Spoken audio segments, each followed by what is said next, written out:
Hello friends, आज का topic है इस्लाम धर्म। देखिए, जब हम इस्लाम धर्म की बात करते हैं तो मन में पहला क्वेश्चन आता है कि वह कौन सा आक्रमणकारी था जो कि भारत पर पहला आक्रमण किया था। यानी कि इस्लाम धर्म का वह कौन सा आक्रमणकारी था जिन्होंने भारत पर आक्रमण किया था। देखिए, भारत में इसका प्रवेश जो है अरबों द्वारा 712 ईस्वी में हुआ था। भारत में इस्लाम धर्म का प्रवेश जो है सर्वप्रथम अरबों द्वारा 712 ईस्वी में हुआ था। कब हुआ था? तो 712 ईस्वी में हुआ था अरबों के द्वारा। कहां पर हुआ था? तो सिंध प्रांत में हुआ था। कहां पर हुआ था? सिंध में हुआ था 712 ईस्वी में। और तभी जो है वहां के शासक कौन थे? दाहिर। वहां के शासक कौन थे? राजा दाहिर वहां के शासक थे। ठीक है, जो मोहम्मद बिन कासिम द्वारा आक्रमण किया गया था और उसी समय में जो है इस धर्म का प्रचार प्रसार हुआ था। ये जो आक्रमण किया गया 712 ईस्वी में सिंध प्रांत पर, उस समय जो है वहां का शासक राजा दाहिर था। किसने आक्रमण किया था? तो मोहम्मद बिन कासिम ने। हम लोग पढ़ेंगे आगे कि मोहम्मद बिन कासिम ने आक्रमण किया था। ठीक है, मोहम्मद बिन कासिम ने आक्रमण किया था। तभी से ही जो है इस्लाम धर्म का भारत में प्रचार प्रसार होने लगा था। अभी हम लोगों ने क्या देखा? अभी हम लोग ये समझे कि भारत में जो है इस्लाम धर्म का प्रवेश जो है अरबों द्वारा हुआ था 712 ईस्वी में। कहाँ पे हुआ था? सिंध पर हुआ था। उन्होंने सिंध पर आक्रमण किया था। ठीक है, तभी वहां के शासक कौन थे? तो राजा दाहिर वहां के शासक थे। ठीक है, जो किसके द्वारा आक्रमण किया गया था? तो वो अरबी आक्रमणकारी का नाम था मोहम्मद बिन कासिम। मोहम्मद बिन कासिम के द्वारा आक्रमण किया गया था। और उसी समय से जो है इस्लाम धर्म का प्रचार प्रसार हुआ और उसी समय से इसकी जो है मजबूती के साथ यह फैलता गया।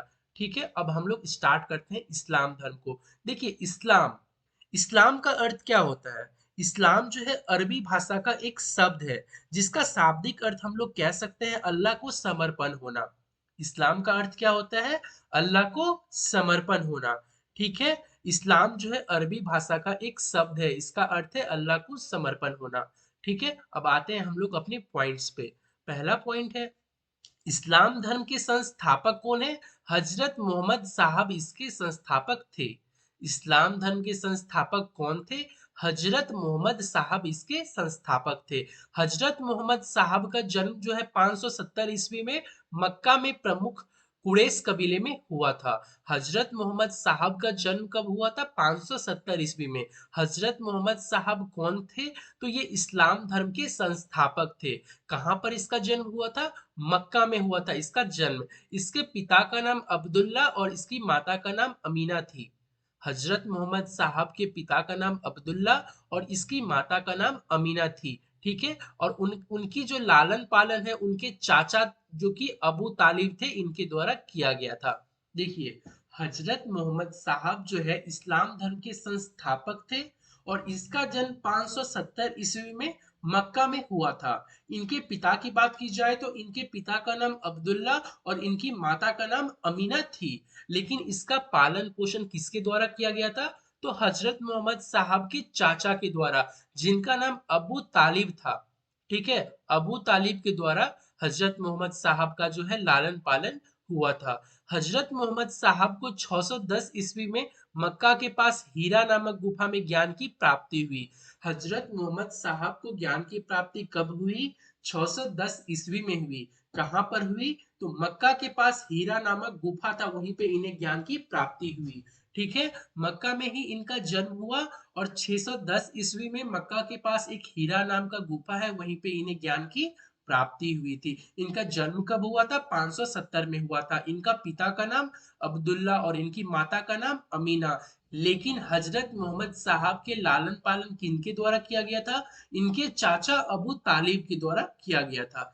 ठीक है, देखिए, 24 सितंबर 622 ईस्वी को पैगंबर के मक्का से मदीना की यात्रा इस्लाम जगत में मुस्लिम संवत यानी कि हिजरी संवत के नाम से जाना जाता है। 24 सितंबर 622 ईस्वी आप लोगों को याद रखना है। 610 में इन्हें ज्ञान की प्राप्ति हुई और 622 ईस्वी को पैगंबर के मक्का से मदीना की यात्रा इस्लाम जगत में मुस्लिम संवत यानी कि हिजरी संवत के नाम से जाना जाता है।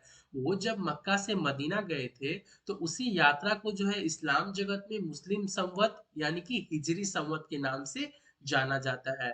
कहाँ से कहाँ गए थे? मक्का से मदीना गए थे। ठीक है, यहाँ पे पैगंबर की बात की जा रही है। 622 ईस्वी में, 570 ईस्वी में इसका जन्म होता है। 610 में इसे ज्ञान की प्राप्ति होती है हीरा नाम की गुफा में। और 622 में इन्होंने मक्का से मदीना की यात्रा प्रारंभ किया था। ठीक है, मोहम्मद की शादी 25 वर्ष की अवस्था में खदीजा नामक विधवा के साथ हुई थी। मोहम्मद की शादी किससे हुई थी? तो एक विधवा औरत थी जिसका नाम था खदीजा। ठीक है, इनकी पिता के बारे में बात करें तो इनके पिता का नाम अब्दुल्ला, इनकी माता का नाम अमीना और इनकी पत्नी का नाम खदीजा जो कि विधवा थी।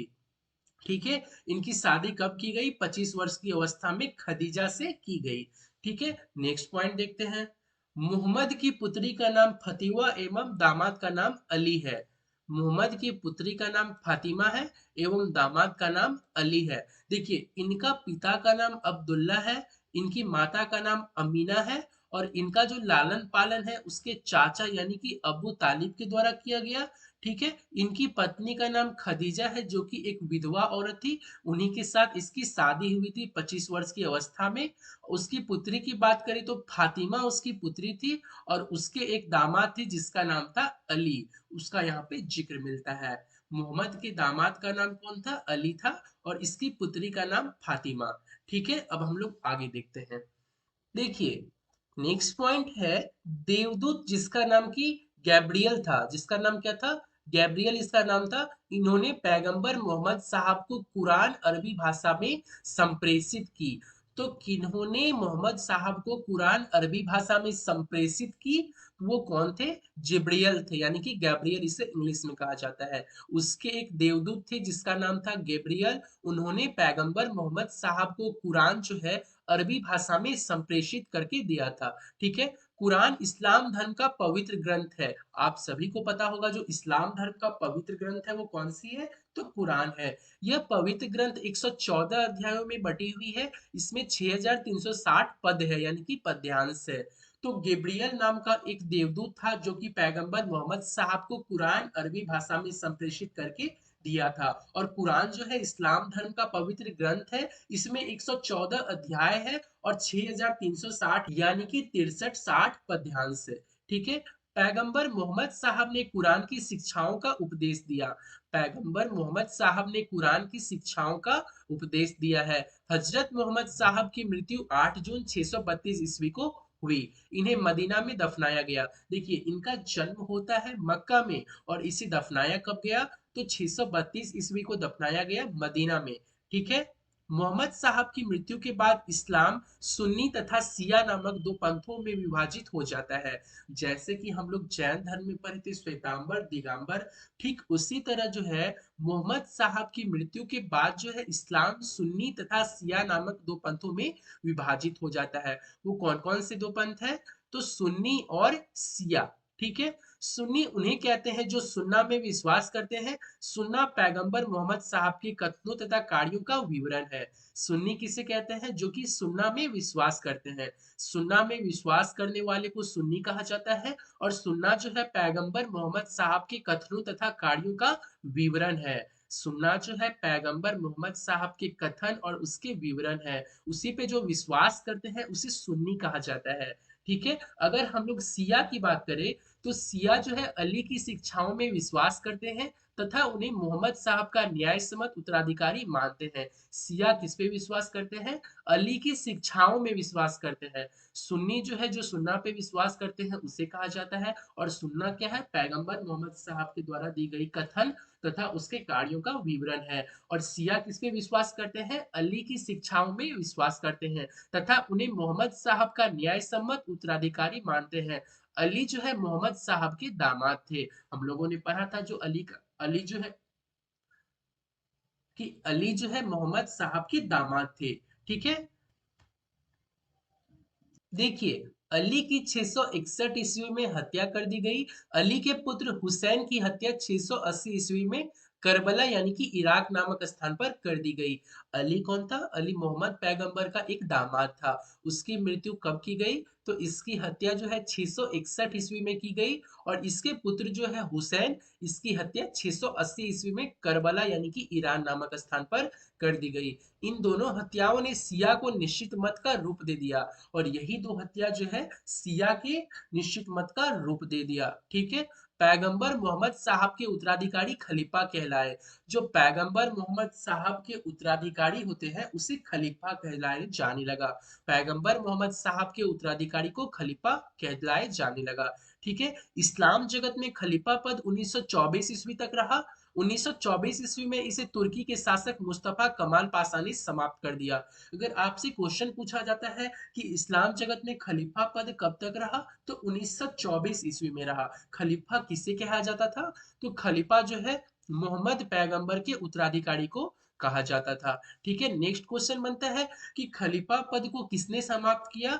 तो तुर्की के शासक मुस्तफा कमाल पाशा ने इसे समाप्त कर दिया। तुर्की के शासक मुस्तफा कमाल पाशा ने खलीफा पद को समाप्त कर दिया। कब? तो 1924 ईस्वी में। ठीक है। इब्न इसाक ने सर्वप्रथम पैगंबर साहब का जीवन चरित्र लिखा। ठीक है। यहाँ पे आपका क्वेश्चन बनता है कि सर्वप्रथम पैगंबर मोहम्मद साहब, ठीक है, जिसे हम लोग पैगंबर साहब भी कह सकते हैं, का जीवन चरित्र किसने लिखा है? तो इब्न इसाक ने लिखा है। इब्न इसाक ने पैगंबर साहब का जीवन चरित्र लिखा है। इब्न इसाक ने पैगंबर साहब का जीवन चरित्र लिखा है। मोहम्मद साहब पैगंबर के जन्मदिन पर ईद ए मिलाद उन नबी पर मनाया जाता है। आप सभी को पता होगा कि मोहम्मद साहब पैगंबर के जन्मदिन पर ही ईद ए मिलाद उन नबी पर्व मनाया जाता है इस्लाम धर्म में। ठीक है। आगे देखते हैं। देखिए, भारत में सर्वप्रथम इस्लाम का आगमन जो है अरबों के जरिए हुए। मैंने अभी बताया 712 ईस्वी में अरबों के जरिए भारत में जो है इस्लाम का आगमन हुआ था। ठीक है।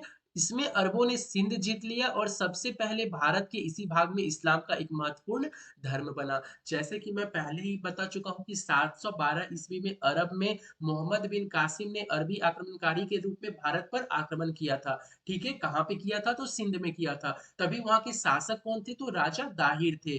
ठीक है। वहां पे पहला अरबी आक्रमण हुआ था जो कि इस्लाम के धर्म से हुआ था। ठीक है। नेक्स्ट हम लोग देखते हैं नोट में यहाँ पे क्या लिखा हुआ है। नमाज के दौरान मुसलमान मक्का की तरफ मुंह करके खड़े होते हैं। भारत से मक्का पश्चिम की ओर पड़ता है। मक्का की ओर को दिशा को किबला कहा जाता है। देखिए, नमाज के दौरान जो है मुस्लिम समुदाय जो है मक्का की तरफ मुंह करके खड़े होते हैं। तो भारत से मक्का किस दिशा में पड़ता है? पश्चिम की दिशा में पड़ता है। इसलिए मुस्लिम समुदाय पश्चिम की ओर खड़े रहते हैं और नमाज पढ़ते हैं। और मक्का की ओर को दिशा को क्या कहा जाता है? तो किबला कहा जाता है। मक्का की दिशा जिस ओर में है उसको क्या कहा जाता है? किबला कहा जाता है। ठीक है। यहाँ पे आप लोगों का इस्लाम धर्म कंप्लीट होता है। ठीक है। अभी तक हम लोगों ने जो पढ़ा है उसको एक बार ओवरव्यू कर लेते हैं।